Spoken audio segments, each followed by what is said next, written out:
Новый день на канале СТВ начинают корреспонденты службы новостей. В студии Юлия Калашникова. Доброе утро.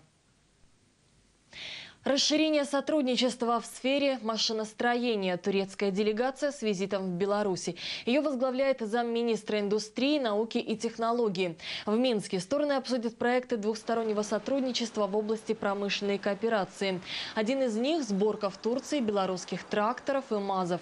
Кроме того, делегация посетит свободные экономические зоны в Могилеве и Гродно, где речь пойдет о создании в этих регионах промышленных зон с участием турецкого капитала. В ходе визита состоится первое заседание совместной рабочей группы по промышленному и технологическому сотрудничеству. В состав турецкой делегации включены также представители Организации по развитию и поддержке малого и среднего предпринимательства, Совета по научно-технологическим исследованиям, Турецкого института стандартов. Участвуют также представители ряда промышленных делегаций. В Украине ликвидируют последствия мощного снегопада. Все службы работают в авральном режиме. Однако полностью справиться с последствиями непогоды пока не удается. По всей стране обесточенными остаются сотни населенных пунктов, перекрыты участки некоторых трасс. На помощь коммунальным службам пришли военные. Застрявшие машины и общественный транспорт растаскивают бронетранспортерами. С перебоями работает международный аэропорт Борисполь. В воздушной гавани страны застряли сотни пассажиров.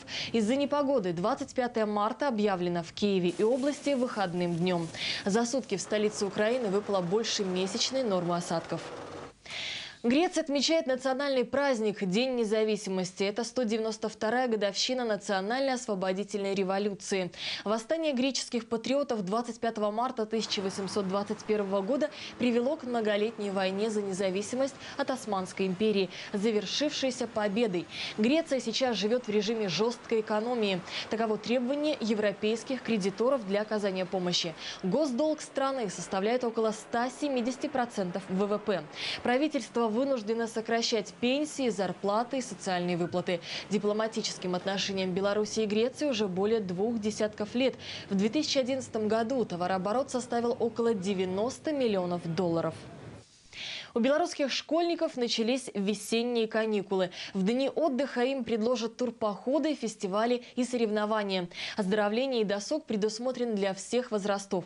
Так, в лагерях с дневным пребыванием отдохнуть и укрепить здоровье в течение 6 дней смогут более 70 тысяч ребят.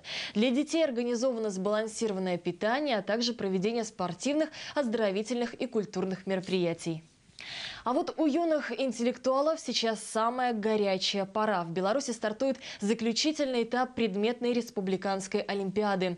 Состязание соберет свыше 1500 школьников из России, Польши и Литвы, а также из всех регионов нашей страны. Лучших определят по 16 предметам.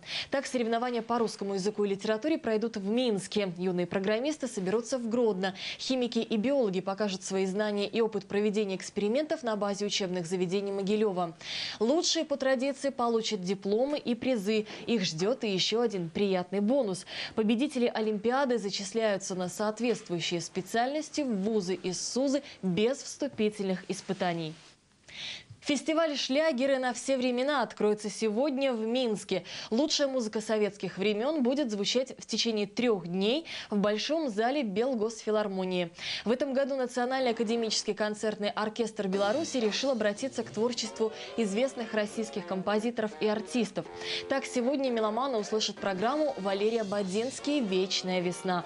А завершит фестиваль концерт «Бенефис оркестра» – музыкальный рассказ о жизни коллектива и его истории. К слову, форум в этом году пройдет уже в 6-й раз. За это время в исполнении оркестра прозвучали программы Оскара Фельдсмана, Анны Герман, Эдди Рознера, Раймонда Паулса и Людмилы Гурченко.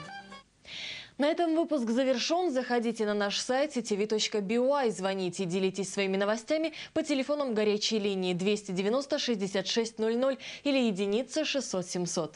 До встречи в 7:30 утра.